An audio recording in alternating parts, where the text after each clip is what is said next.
ఈ పూట ఇంకా 40 రోజు ముగింపులోనికి వచ్చేసాం. మీకు ఎలా ఉంది? నాకు బాధగా ఉంది. మీరు ఎంజాయ్ చేసేస్తున్నారనమాట. 40 రోజులు అయిపోతా ఉందని కానీ మళ్ళీ పెట్టినాయన దేవునికి స్తోత్రం. 40 రోజులు ఉపవాస ప్రార్థన అయిపోతున్నందుకు నాకు బాధగా ఉంది. ఎందుకో చెప్పమంటే చెప్తాను. ఎందుకంటే ఇంక నేనెందుకు చెప్పడం, మైక్ ఆవిడకి ఇచ్చేద్దాం. ప్రతిరోజు మిమ్మల్ని చూడడానికి అవకాశం ఉంది. ఇది ఇప్పుడు మళ్ళీ మంగళవారం రారు, బుధవారం రారు, శుక్రవారం రారు. చూడండమ్మా, మరి ప్రతిరోజు దేవుని సన్నిధిలో ఉండేవారు మిమ్మల్ని ప్రతిరోజు చూస్తూ సరదాగా ఉండేది. అందరూ ప్రతిరోజు కనిపిస్తూ ఉండేవారు. రేపటి నుండి వారానికి 2 సార్లు లేకపోతే 3 సార్లు, అది కూడా రావాలి అని ప్రేమపూర్వకంగా అనిపిస్తే ఆదివారం ఒకరోజు, లేకపోతే ఇంకేం లేదు. దేవునికి స్తోత్రం. హల్లెలూయా. అందుని బట్టి ఈ 40 రోజులు మనం చేసిన ప్రతి ప్రార్థన దేవుడు విన్నాడు అన్న వాళ్ళు చేతులు ఎత్తి చప్పట్లు కొట్టండి.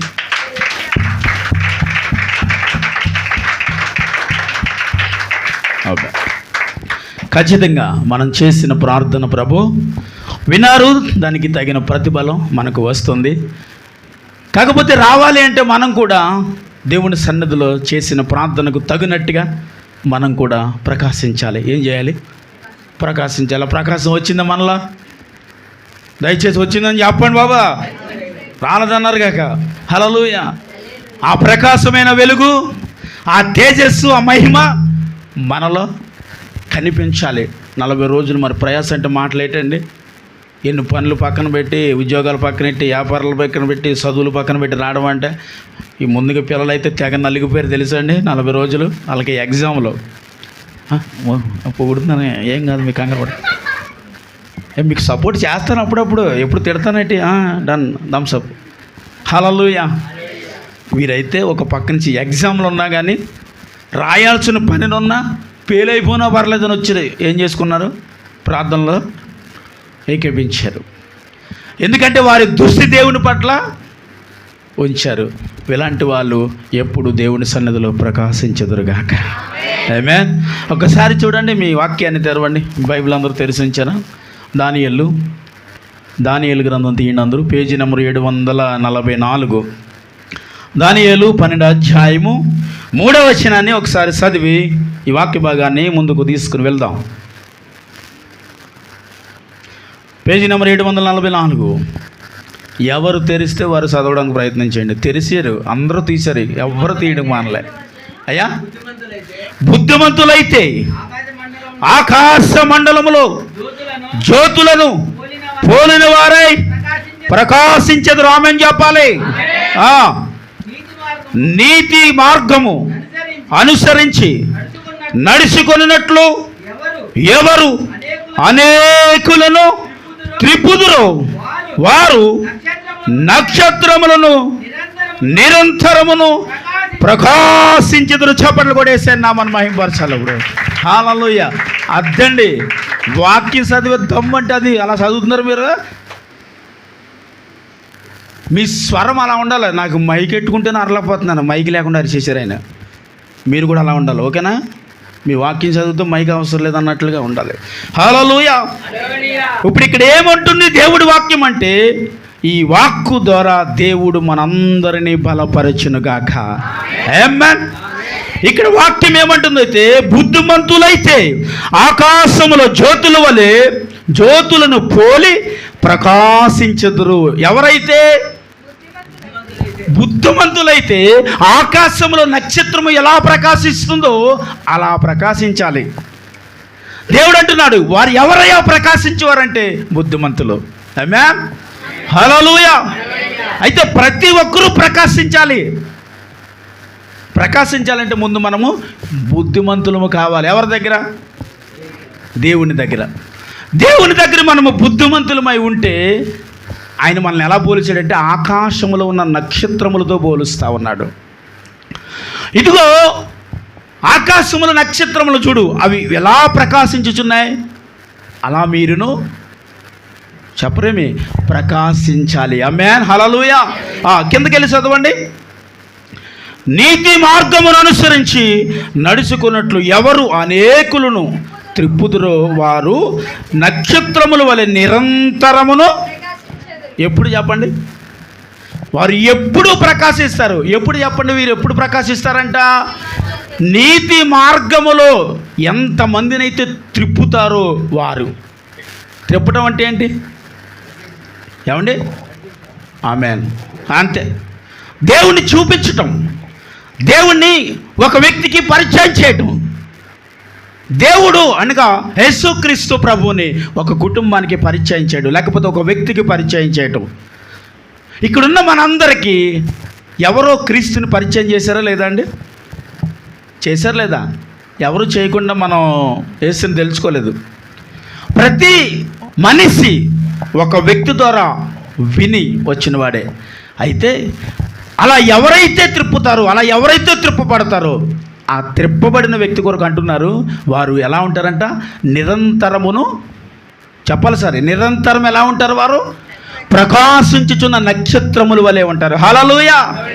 వారు నిరంతరమును ప్రకాశిస్తాయి ఆ నక్షత్రములు.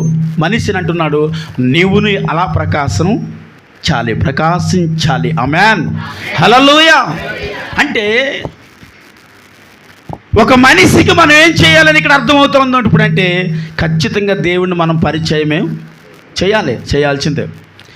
చేయకపోతే వారు ప్రకాశించరు, మనము. ఎందుకు ఈ మాట అంటున్నారో తెలుసా మీకు? ఒక మనిషికి దేవుని సువార్త వెళ్ళకపోతే ఖచ్చితంగా ఆ వ్యక్తికి మార్పు రాదు, మారరు. మా దేవుణ్ణి ఎప్పటికీ తెలుసుకోరు. మనం ఏమనుకుంటాం అంటే, కొంతమందికి దేవుని సువార్త చెప్పాలంటే వద్దులండి, అలాంటి వాళ్ళు చెప్పినా వినరు. వద్దులండి, దేవుడి మాటలు వారికి ప్రకటిద్దామని అనుకున్నా వారు వినరు అంటాం. కానీ తప్పనిసరి స్థితిలో ఆ విత్తనం తప్పక వారి హృదయంలో మలవటం మొదలెడుతుంది. ఆమెను చెప్పాలి. ఆ పరిస్థితి ఏంటయ్యా? నిస్సహాయ స్థితి, కోల్పోయిన స్థితి, విడిచిపెట్టిన స్థితి, బాధాకరమైన స్థితి, ఇంక ఏమీ లేదని ఏడ్చే స్థితి ఒకటి ఉంటుంది మనిషికి. ఎప్పుడు ఒకలా ఉండడండి. ధనవంతుడైనా, డబ్బున్నవాడైనా, డబ్బు లేనివాడైనా, బలవంతుడైనా, బలహీనుడైనా ఎప్పుడు ఒకలా బ్రతకలేడు. కానీ దేవుడు తప్పక వ్యక్తితో మాట్లాడే సమయం అదే. ఆమెను చెప్పాలి. హల్లెలూయా. మనం ఏమనుకుంటామంటే, నేను బలవంతుడిని కాబట్టి పర్వాలేదు. కానీ మనలో తెలియని బలహీనత ఒకటి ఆవరిస్తుందండి. ఖచ్చితంగా ఆ బలహీనత యేసు ప్రభుని మనకు పరిచయం చేస్తుంది. స్తోత్రం చెప్పాలి. హల్లెలూయా. యేసుక్రీస్తు ప్రభుని మనకు చూపిస్తుంది. ఆ చూపించబడే వ్యక్తిని దేవుడు అంటున్నాడు, నువ్వు జ్యోతిని పోలి ప్రకాశిస్తూ ఉంటావు. ఎప్పుడు ప్రకాశించడం? నిరంతరం అని చెప్పండి. నిరంతరము. ఒక వ్యక్తి ఎప్పుడు ప్రకాశించాలి అంటే, ఎప్పుడు ప్రకాశించాలని అంటుంది. ఒకరోజు ప్రకాశించడం, ఒకరోజు చల్లారిపోవటం, ఒకరోజు ఎలగటం, ఒకరోజు ఆరిపోవటం, గాలేస్తే ఊగిపోవటం. ఎలా ఉండాలి? ఎప్పుడూ ప్రకాశిస్తూ ఉండాలి. అయితే ఎప్పుడు ప్రకాశిస్తూ ఒక మనిషి ఎప్పుడు బ్రతుకుతాడయ్యా అంటే, యేసుక్రీస్తు ప్రభు తనలో వెలిగించినప్పుడు ఆయన వెలిగించిన ఈ దీపం ఆరిపోకుండా నిత్యము ప్రకాశించాలంటే దీనికి ఏం పోయాలా? జ్యోతి ఆరిపోకుండా ఏం పోస్తామండి? నూనె పోస్తాం కదా. మరి ఇక్కడ నీ ఆత్మీయ జీవితాన్ని కూడా పాడైపోకుండాను, ఆరిపోకుండాను, చల్లారిపోకుండాను కూడా ఒకటి చేయాలి. ఏం చేయాలి అమ్మా? ప్రార్థన, ఉపవాసములు, దేవుడి కొరకు జీవించే అనుభవాలు. ఈ మనిషికి ఆ అనుభవాలు చాలా ఇంపార్టెన్స్. దేవుని కొరకు బ్రతకాలి, దేవుని కొరకు జీవించాలనే ప్రతి వ్యక్తికి ఏముంటుంది చెప్పాలండి? నేను చెప్పాను కదా మొన్న, ఒక మంట ఉంటుందండి. ఏముంటుంది? ఆ మంట ఎప్పుడు ఉంటుంది? నేను ఎప్పుడు ఒక ఆకాశమును ప్రకాశించుచున్న నక్షత్రమును పోలి దేవుడు నన్ను పోల్చి ఉన్నాడు కాబట్టి నేను అలా ప్రకాశించాలంటే నేను మండుతూ ఉండాలి ముందు. ఎప్పుడైతే నువ్వు అలా ప్రకాశించాలని నువ్వు అనుకుంటున్నావో ఆ రోజు నుంచి నీలో మంట వస్తుంది. ఆ మంట దేవుడికి నీకు అన్యోన్య జీవితాన్ని చూపిస్తుంది. ఆమెను చెప్పాలి. ఏం చూపిస్తుందండి? దేవునికి మనకి మధ్య నిచ్చెన చూపిస్తుంది. అర్థమయ్యేటట్టుగా నిచ్చెన. ఈ మంట నీ ఆత్మీయ జీవితాన్ని కాపాడుతుంది. ఈ మంట దేవుడితో ఎలా జీవించాలో నేర్పిస్తుంది.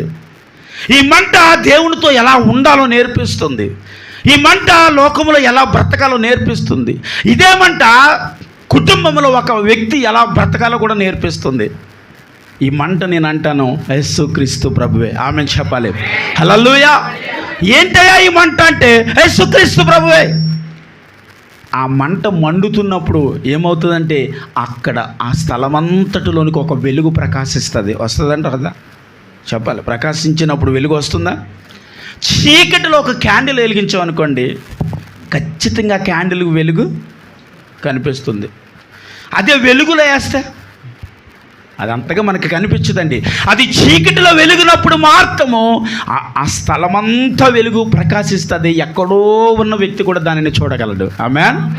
ఇప్పుడు ఆ చీకటిలో ప్రకాశించుతున్న వ్యక్తే నా యేసుక్రీస్తు ప్రభు. ఆమేన్ అని చెప్పాలి. హల్లెలూయా. ఆ చీకటిలో ప్రకాశించుతున్న వ్యక్తే నా యేసు.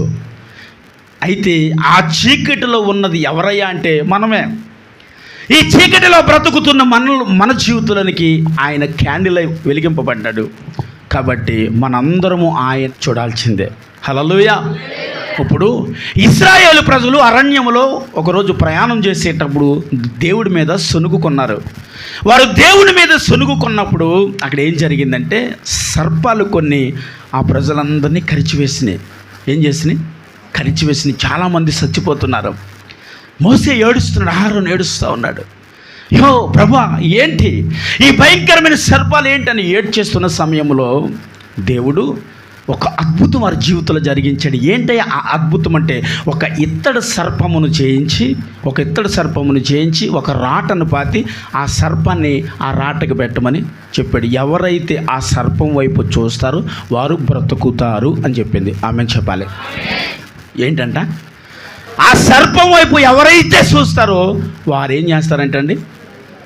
బ్రతుకుతారు. వెంటనే ఒక ఇత్తడి సర్పమును మోసే గారు చేయించి అక్కడ పెట్టినప్పుడు దాని వైపు ప్రతి ఒక్కరూ చూస్తున్నారు. చూసిన ప్రతి ఒక్కరు ఏమవుతున్నారంట?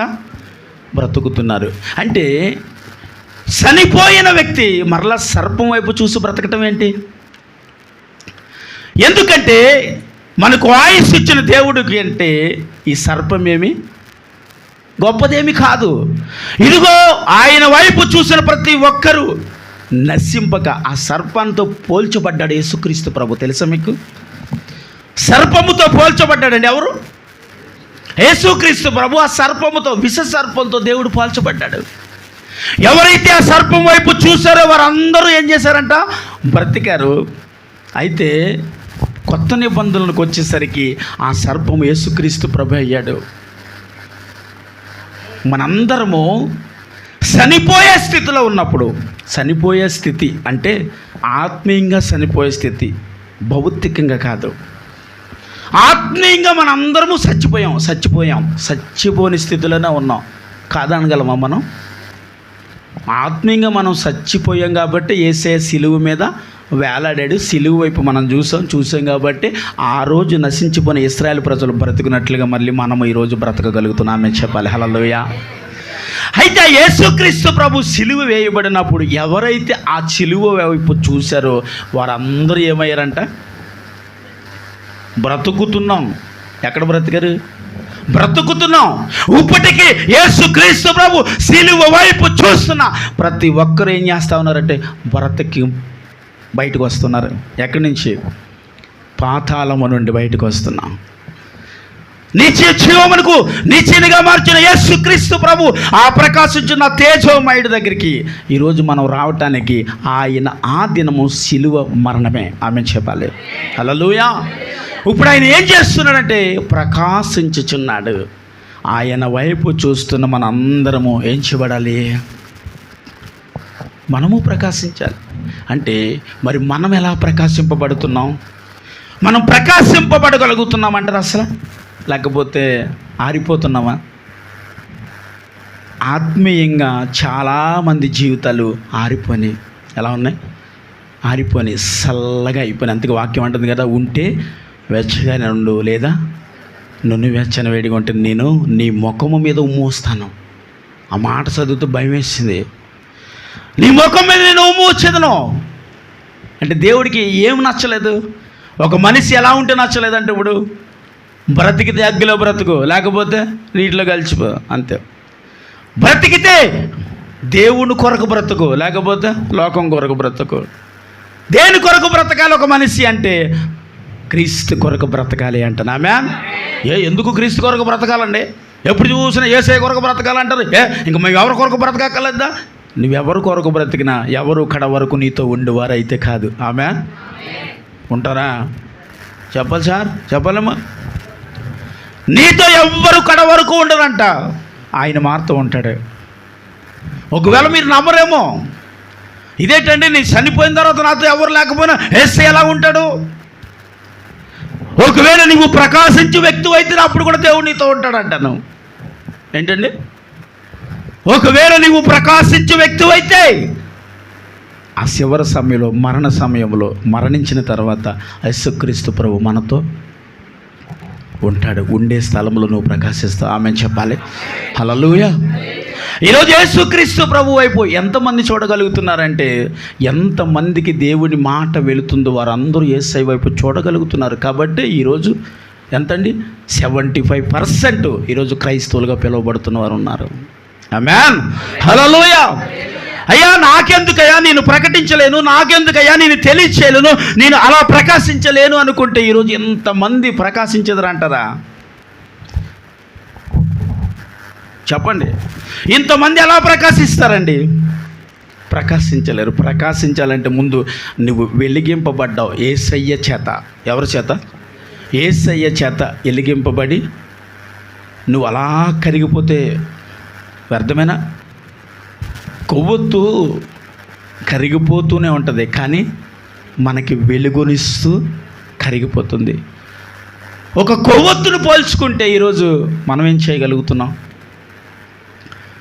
నీ జీవితంలో క్రీస్తుని తెలుసుకున్న నీవు కూడా కొవ్వొత్తులాగే కరిగిపోతున్నావు. ఒకవేళ కరిగిపోకూడదు. ఏం చేయాలి? నీ కొవ్వొత్తు ఆరిపోయే లోపల కొన్ని వందల కొవ్వొత్తులు వెలిగించాలి. చప్పట్లు కొట్టాలి. నీ కొవ్వొత్తు ఆరిపోయే లోపల కొన్ని వందల కొవ్వొత్తులు వెలిగించేయాలి. కొంచెం మీద పెట్టి మంచం కింద పెట్టేస్తే దానికి ఏ ఉపయోగం ఉండదు, ఆ ఇంటికి వెలుగు ఉండదు బిడ్డ. కానీ మనము ప్రకాశిస్తూ ఉండాలంటే ముందు అనేకులను ప్రకాశించాలి. ఒక కొవ్వొత్తు పెడితే అంత వెలుగు వచ్చిందంటే, ఒక 100 కొవ్వొత్తులు పెడితే ఎంత కాంతి వస్తుందండి? ఒక సూపులైట్ ఎత్తనే కాంతి వచ్చిందంటే ఇప్పుడు ఇన్ని సూపులైట్లు అయితే ఎంత కాంతి వచ్చింది? ప్రకాశించేటువంటి ఏమంటాం దీన్నే కదా. అంటే ఒక మనిషి ప్రకాశించాలంటే దేవుని చేత వెలిగింపబడిన మనం, ఈరోజు ఇక్కడ ఉన్న మీరు అందరూ దేవుడి చేత వెలిగింపబడిన వారే. వెలిగించాడు కాబట్టి ఇక్కడ ఉన్నాం. ఆరిపోతే ఎక్కడ ఎందుకు ఉంటామండి? ఎక్కడ ఉంటాం? బయట ఎలుపుటి వారు వల్లే బ్రతుకుతాం. ఆయన వెలిగించాడు కాబట్టి ఆ దీపాన్ని కాపాడుకుంటూ దేవుని సన్నిధిలో మనం ఉండాలి. ఆ వెలిగించిన ఆ దీపం వ్యర్థము, అనవసరంగా ఈ ఒత్తి వెలిగించానని దేవునికి ఎప్పుడు బాధ కలగకుండా ఉండాలి. ఆమేన్. హల్లెలూయా. అర్రయ్య ఈ క్యాండిల్ అనవసరం వేస్ట్గా వెలిగించానే, దీనివల్ల ఏ ఉపయోగం లేదే, వెలిగించి ఇక్కడ పెట్టాను, ఇంక ఇది ఎక్కడే ఉండిపోయింది, ఇల్లు దీనికి మారుతూ ఆ ఇంటికి మారుతూ వెలుగుంది కానీ ఆ పక్కింటిలో ఏం లేదు. అంటే ఆ ఇంటికి మాత్రమే వెలుగు కాదు, ఆ పక్కింటిలోనే కదా, ఆ ప్రాంతం అంతా వెలుగు రావాలి ఒక క్రైస్తవుడు. ఆమేన్ చెప్పాలి. హల్లెలూయా. ఏమి రావాలండి? నువ్వున్న స్థలము మాత్రమే కాదు, నీ చుట్టుపక్కల ఉన్న స్థలాలన్నీ కూడా ఆ ప్రకాశమైన వెలుగు కనిపించేటట్టుగా ఉండాలి. అదే క్రైస్తవ జీవితం, క్రైస్తవ లక్షణాలు. వీటిని కదా దేవుడు కోరుకునేది నేనుండి. అందుకే కదా దేవుడు నిన్ను వెలిగించాడు. వెలిగించి అన్నాడు, దీని ద్వారా అనేక కొవ్వొత్తులు నువ్వు చెప్పాలి, వెలిగించాలి. కానీ మనం ఏం చేస్తున్నాం? డిసెంబర్ కొవ్వొత్తి వెలిగిస్తాం, అది ఆరిపోయేదాకా కాసేపు పట్టుకుని ఊదేసి ఉపయోగం ఉందమ్మా దానివల్ల చెప్పాలి. వెలిగించాం, ఆ కాసేపు ఆ ప్రదేశం అంతా చక్కని వెలుగు వచ్చింది. ఆరిపోయాకనే ఏమొచ్చింది? చీకటి అయిపోయిందా? మనిషి జీవితం ఏంటి ఇప్పుడు? మనందరం ఒక కొవ్వొత్తులు అంటే వాళ్ళమండి. ఇంకా నీకు నీ ఇంటిలోనే కరిగిపోతావా? అనేకులకు వెలుగునిస్తావా? ఆమేన్ చెప్పండి. హల్లెలూయా. మన కొవ్వొత్తు మనకిలాగే కరిగి కరిగి కరిగి వ్యర్థమైపోకూడదు. మన కొవ్వొత్తు అంటే మనం వెలిగింపబడి అనేకులను ఒకవేళ నువ్వు వెలిగిస్తే ఆ ఇంటిలోనికి ఆ వెలుగు ప్రకాశిస్తే చెప్పాలి, ఏ వెలుగండి ఇది? జీసస్ అంటే యేసుక్రీస్తు ప్రభు అనే వెలుగు. ఆ వెలుగును ప్రతి ఒక్కరికి నువ్వు తీసుకెళ్ళివ్వాలి. నా వల్ల కాదండి, నేను ఇవ్వలేనండి. తిడుతున్నారండి, ఏం చేస్తున్నారు? తిడతారండి, తిట్టు వాళ్ళు ఉన్నారు. తిడుతున్నారని ఇవ్వటం మానేస్తామా? ఇప్పుడు మీరు ముద్దెట్టేటప్పుడు గల ఏదైనా బాగోకపోతే తిడతా వదిలేస్తున్నాం బట్టి రెండో రోజు పెడతలేదమ్మా? మీరు వదిలేస్తున్నారు వాళ్ళని? ఏం వదిలేరు. ఇవాళ తిట్టావు కదండి, రేపు మానేస్తున్నారంటే మళ్ళీ పెడుతున్నారు కదా, ఏదో మళ్ళీ నాన్న కష్టం పడి మళ్ళీ మామూలుగా. అంటే ఏంటి సార్ వాటితో పోలుతారంటే, నేను వెలిగించబడిన నీ క్యాండిల్ అంటే నీ జీవితం నుంచి కొంతమంది అయినా మార్చబడాలి. మార్చబడకపోతే మన క్రైస్తవ జీవితం వ్యర్థమే. ఏంటండి? యేసుక్రీస్తు ప్రభు 12 మంది శిష్యుల్ని వెలిగించాడు. 12 మంది శిష్యుల్ని వెలిగించిన తర్వాత ఆ 12 మంది మాకు ఎందుకు వచ్చిందండి ఈ బాధలో, ఈ పక్కోళ్ళకి ఇంత భయంకరమైన వ్యక్తులకి నేను ఎలాగ వెలిగిస్తానండి అని ఒకవేళ ఆ 12 మంది అనుకుంటే ఈరోజు ఈ 75% క్రైస్తవులు ఉండేవారు కాదండి.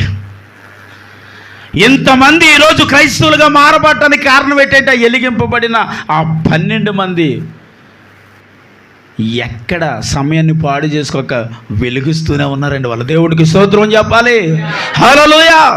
వారు అనేక స్థలములలో, అనేక ప్రదేశాలలో, అనేక ప్రాంతాలలో రాజులకో మంత్రులకో అధికారులు ప్రతి ఒక్క క్యాండిల్ వారు వెలిగిస్తూనే ఉన్నారు. ఆమేన్ చెప్పాలి. హల్లెలూయా. ఒక దినం ఒక వ్యక్తి ఏదో అడిగారు, చెప్తున్నాను ఇప్పుడు. కొర్నేలు అనే ఒక వ్యక్తి ఉన్నాడు బైబిల్లో. ఆ కొర్నేలు అనే ఒక వ్యక్తి అన్యుడు. అయితే ఆయన ఏం చేశాడంటే, ఏదో ఒక సువార్త ఆయనకి వెళ్ళింది. ఆ సువార్త ద్వారా విని మోకరించి ప్రార్థన చేస్తున్నాడు. ఏం చేస్తున్నాడు? అన్యుడు ప్రార్థన చేయటం ఏంటండి? అంటే క్రైస్తవుడు ప్రార్థన చేస్తే దేవుడు మాట్లాడతాడు, అన్యుడు ప్రార్థన చేయడం మాట్లాడ్డా అంటే ఇక్కడ ఉదాహరణ దేవుడు తీసుకొచ్చి కొర్నేలు పెట్టాడు. అక్కడ అన్యుడిగా పిలువబడిన కొర్నేలు వచ్చి ప్రార్థన చేస్తే దేవుడు దూతను పంపించాడు ఆకాశం నుండి కిందకి. ఆమేన్ చెప్పండి. హల్లెలూయా. పంపించాడు దేవుడు. పంపిస్తే కొర్నేలు దగ్గరికి వచ్చి, కొర్నేలు నీ ధర్మ కార్యం చూశాను, నీ మంచితనం చూశాను. దేవుడు దూత మాట్లాడుతుంది ఎవరి దగ్గరికి వచ్చి.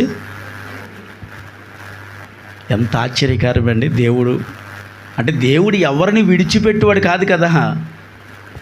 అందుకే కదా ప్రభు యేసుక్రీస్తు ప్రభు అందరికీ ప్రభు అన్నాడు పౌలు గారు, ఎవరు పేతురు గారు. దేవునికి స్తోత్రం.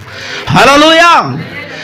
ఎప్పుడైతే ఆ దూత వచ్చి మాట్లాడిన తర్వాత చాలా ఆనందించాడు. ఆనందపడిన తర్వాత పేతురు ఎక్కడున్నాడో ఆ అడ్రస్ని ఇచ్చింది ఆ దూత. పేతురు ఎందుకు అవసరం ఇప్పుడు కొర్నేలుకి? అవసరమే. పేతురు ఎవరు? పాస్టర్ గారు, దైవజనుడు. ఇప్పుడు అన్నిటికీ ఎవరు కావాలి? ఇప్పుడు వాక్యం కావాలండి, దేవుడు పరిచయం చేయాలి, రక్షణ కావాలి. ఎక్కడో ఉప్పేలో ఉన్న పేతురు గారిని తీసుకుని వచ్చాడండి దేవుడు. హల్లెలూయా. ఎక్కడో ఉన్నాడండి, ఉన్న వ్యక్తి ద్వారా తీసుకొస్తే పేతురు రావటం అన్యుడైన కొర్నేలు పేతురు పాదాల మీద పడిపోయాడు. పేతురు పాదాల మీద పడిపోతే పేతురు ఏమన్నాడు తెలుసా? వద్దు, నా కాళ్ళకి నువ్వు నమస్కారము చేయొద్దు, ఎందుకంటే నేను నీ వంటి మనుష్యుడిని. ఎంత అంటే దీని విషయంలో ఆయన మనము ఒకటంటే కాదండి, ఆయన వేరు మనం వేరు. ఎందుకు ఇలా చెప్తున్నానంటే, ఆయన నడిచి వీధిలో ప్రయాణం చేస్తుంటే అండి అనారోగ్యులు ఆ నీడబడి స్వస్థత పొందుకున్నారు. పేతురు నీడబడి. హల్లెలూయా. ఆయనకి కొర్నేలుకి ఏమైనా సంబంధం ఉందా అండి? అంత గొప్ప వరము కలిగిన పేతురు నీ వంటి వాడినయ్యా, నా కాళ్ళ మీద పడొద్దు అంటున్నాడు. అందుకే నేను అంటాను, మన క్రైస్తవులు ఎవరి కాళ్ళకి మొక్కకూడదు, ఎవరి కాళ్ళ మీద పడకూడదు, ఎవరి బ్లెస్సింగ్స్ మనం తీసుకోకూడదు. దేవుడు బ్లెస్సింగ్స్ మారుతూ ఉండాలి. హల్లెలూయా. మనుషులు బ్లెస్సింగ్ ఏముండదండి మనకి, దేవుడు బ్లెస్సింగ్స్ కావాలి ఇప్పుడు మనకి. దేవుడు ఆశీర్వదిస్తేనే అది ఆశీర్వాదం. వాక్యం విన్నాం కదా. మనుషులు ఆశీర్వదింతే, ఇస్సాకు యాకోబును ఆశీర్వదిస్తే ఆ ఆశీర్వాదం పొందడానికి ఎన్ని సంవత్సరాలు పట్టిందంట అంటే దగ్గర 20 సంవత్సరాల తన జీవితము పాడైపోయింది. అంటే దేవుడు ఆశీర్వదిస్తే వచ్చిందా, లేకపోతే మనుషులు ఆశీర్వదిస్తూ వచ్చిందా? ఇస్సాకు ఆశీర్వదించాడు. తన జీవితంలో ఆశీర్వాదం రావటానికి 20 ఏళ్ళ పట్టిందంట. హల్లెలూయా. ఇప్పుడు మనుషులు ఆశీర్వాదం కాదు, మనుషులు పాదాల మీద పడిపోయి కాళ్ళ మీద పడిపోయి దండాలు పెట్టద్దు. నిజం, చాలామంది పుట్టినరోజులైనా పెళ్లి రోజులైనా ఏదన్నా ఇంట్లో శుభకార్యాలు జరిగినప్పుడు ఏం చేస్తారండి? దీన్ని దేవుడు అన్నాడు ఆచారం, ఇది దీన్ని నీవు ఆచారం, దీన్ని నీవు పాటించకూడదు, ఎవరి కాళ్ళకి నీవు మొక్కకూడదు. హల్లెలూయా. మొక్కకూడదు అంటే ఏం చేయాలి? అంత స్వస్థత వరము కలిగిన పేతురు, ఇదిగో నీవు నా కాళ్ళ మీద పడుటకు నేను యోగ్యుడివే. అయినా కానీ ఏమంటున్నాడు? నువ్వు నా కాళ్ళ మీద పడొద్దు అంటున్నాడు. నువ్వు నా కాళ్ళ మీద పడొద్దు, ఎందుకంటే నేను కూడా నీ వంటి వాడినే. హల్లెలూయా. ఎవరు చెప్పాలండి? పేతురు గారు అంటున్నమాట, నేను నీ వంటి వాడినే, కాబట్టి నువ్వు నా కాళ్ళ మీద. వెంటనే ఏం చేశాడో తెలుసా అండి? ఆ కర్నేలు ఒక్కడే కూడుకోలేదు ఆ ఇంట్లో. ఎంతమంది కూరుకున్నా తెలుసండి? కర్నేలు బంధువులు, కర్నేలు స్నేహితులు అందరినీ సమకూర్చుకున్నాడట. కర్నేలు అందరినీ సమకూర్చబడితే ఆ స్థలములోకి వచ్చిన ప్రతి ఒక్కరు పేతురు ప్రార్థన చేస్తుంటే ఆత్మతో అన్య భాషలు మాట్లాడుతున్నారంట. హల్లెలూయా. ఈ భ్రాంతి నుండి చూస్తున్నాడు పేతురు గారు. ఎవరయ్యా వీరు? అన్యులు, క్రైస్తవులు కాదు వారు. దేవుడు తెలియని ప్రజలు వారు, దేవుడు తెలిసిన ప్రజలు కాదండి వారు. దేవుడు తెలియని ప్రజలు, దేవుడు తెలిసిన పేతురు ప్రార్థన చేస్తే అన్య ప్రజలు ప్రవచనాలు పలుకుతూ ఉన్నారు. వారు ప్రవచనములు పలుకుతున్న సమయంలో పేతురు ఏం చేశాడు? అమ్మో, అప్పుడు అనిపించింది ఆయనకి, చెప్పండి, దేవుడు పక్షపాతి కాదని. ఆమేన్. హల్లెలూయా. దేవుడికి పక్షపాతం లేదండి. కాబట్టి అన్యునైన కర్నేలు మీద దేవుని ఆత్మ దిగి వచ్చింది పేతురు ప్రార్థన చేస్తున్నప్పుడు. అప్పుడు క్రైస్తవులుగా పిలువబడుతున్న మనము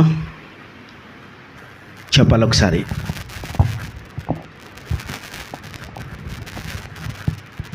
క్రైస్తవులుగా పిలువబడుతున్న నీవు నేను ప్రార్థన చేస్తే ఈరోజు దేవుని ఆత్మ నడిపింపు వస్తుందా? ఏం లేదండి, చిన్న ప్రార్థన అంతే. దేవునికి స్తోత్రం. ఆమేన్. హల్లెలూయా. తినేటప్పుడు ఫుడ్కి చిన్న ప్రార్థన, ప్రయాణానికి చిన్న ప్రార్థన, నీ కుటుంబం కొరకు చిన్న ప్రార్థన. ఆ రోజు కర్నేలు ఇంచుమించు 3 గంటల వేలంటది, మధ్యాహ్న సమయం. ఎప్పుడండి? మన మధ్యాహ్న సమయంలో మనం చేసేదేంటి? దోమలు కూడా దూరిపోతాయి, నిద్ర అండి. మధ్యాహ్న సమయంలో మనం చేసేదేంటి అంటే నిద్ర. కానీ అన్యుడు చేస్తున్నాడు మధ్యాహ్నం 3 గంటల సమయంలో ప్రార్థన. ఆ ప్రార్థనకి దేవుడు స్పందించాడండి. మరి ఈరోజు క్రైస్తవురాలుగా పిలువబడుతున్న మీ ప్రార్థనకు దేవుడు స్పందించడా? మీ ప్రార్థనకు దేవుడు జవాబు ఇవ్వడా? ప్రార్థన చేస్తే పేతురుని పంపించాడు. పేతురు వస్తే ఆ కుటుంబానికే కాదు, వారి బంధువులకి, వారి స్నేహితులకి ఏమొచ్చింది? ఎవరన్నా ప్రార్థన పెట్టుకున్నామా మీ ఈదులో నలుగురికి చెప్పామంటే అబ్బాయి వాళ్ళు రారండి. ఎవరు వాళ్ళు? మనమే అంటాం. అంటే ముందు నీవే వారిని వేరు చేసేస్తావు. అబ్బాయి వాళ్ళు రారండి. ఎందుకు రారా? వారు విగ్రహారాధులు కదండి. మరి పేతురు కౌరు పంపిన వెళ్ళిన ఇల్లు ఏంటయ్యా అంటే అది అన్యుడి ఇల్లే. కూడిన వారందరూ అన్య ప్రజలే. వారికి చెప్పిన మాట ఏంటంటే ఫలానా దైవజనుడు వచ్చుచున్నాడని పిలిస్తే పిలుపుకే వచ్చారు వారంతా. మరి ఈరోజు మనం ఎందుకు వారిని నువ్వు ఏదైనా చేసేటప్పుడు ఎందుకు పిలుచుకో? ఎందుకు మనము వారందరికీ దేవుని సువార్తను అందించలేకపోతా ఉన్నాం? నువ్వు పిలవలేకపోతా ఉన్నావు. ఎందుకు వారికి దేవుని సువార్తను అందించలేకపోతున్నావు? ఆ రోజు ఆ పేతురు గారు వచ్చే సమయానికి కర్నేలు ఇంటి నిండా జనంతో ఉన్నాడు. కర్నేలు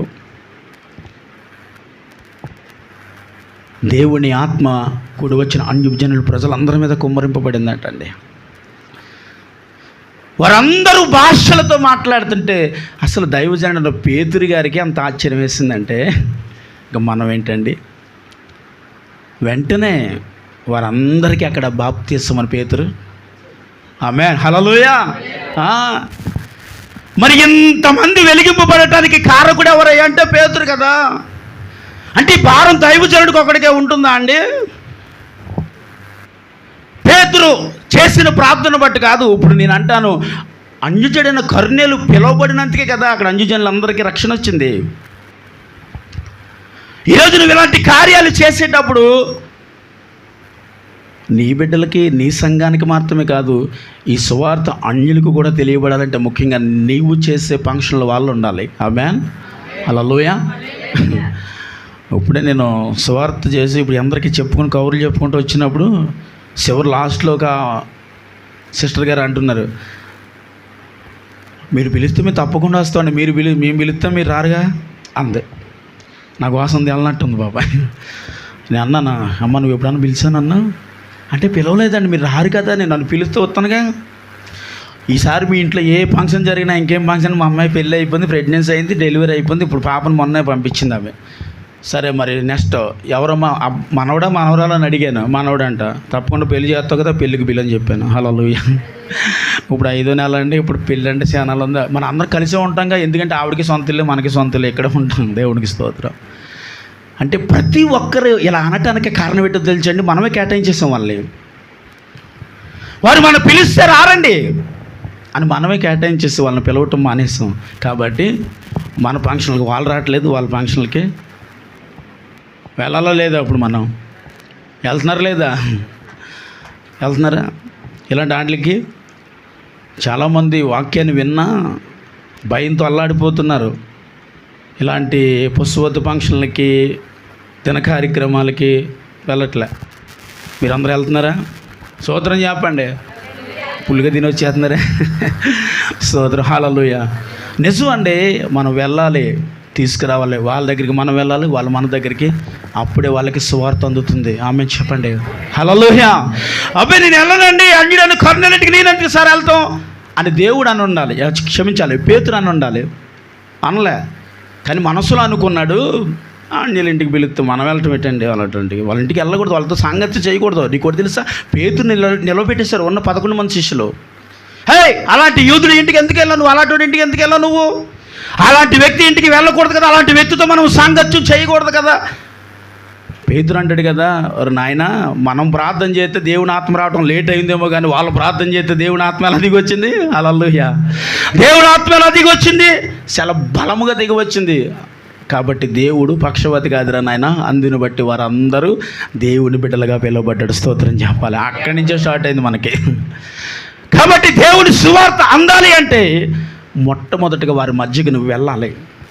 నువ్వు వెళ్ళకుండా ఇంట్లోనే కూర్చుంటే వాళ్ళకి దేవుని సువార్త వెళ్ళదు.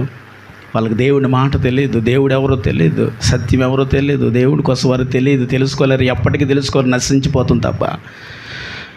కాబట్టి నశించిపోతున్న దానిని వెతికి రక్షించుటకు మనుష్య కుమారుడు ఈ భూమి మీదకి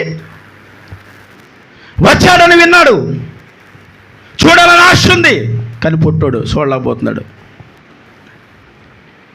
ఏం చేయాలి ఇప్పుడు? మనిషికి ఒక ఆసక్తి అంటూ ఉండాలి కదండి. పేదలు జరుగుతున్నాయి, రావాలని ఆసక్తి ఉంటేనే కదా వస్తున్నారు. లేనాడు ఏం చేస్తున్నారు మీరు? నవ్వుతున్నామ్మా, ఎన్నిసార్లు మానేశాను? హల్లెలూయా. అంటే ఆసక్తి ఉంటేనే దేవుడి కార్యాలు మనం చూస్తాం. అక్కడ యేసుక్రీస్తు ప్రభు వస్తున్నాడని తెలిసి, ఆ ప్రదేశంలో యేసయ్య వస్తున్నాడని తెలిసి, అంటే ఆసక్తి ఉంది కాబట్టి మేడి చెట్టు ఎక్కి చూస్తున్నాడు. ఎవరు? అయ్యి బాబాయ్, అంతమందికి తెలిసిపోయిందండి బాబాయ్. హల్లెలూయా. ఆయనలో ఆసక్తి ఉందండి కాబట్టి మేడి చెట్టు ఎక్కి చూస్తూ ఉంటే ఏం చేశారమ్మా? యేసుక్రీస్తు ప్రభు ఎవరి దగ్గరికి వెళ్ళారండి? అంతమంది ఉంటే ఆయన దగ్గరికి అండి వెళ్ళడం.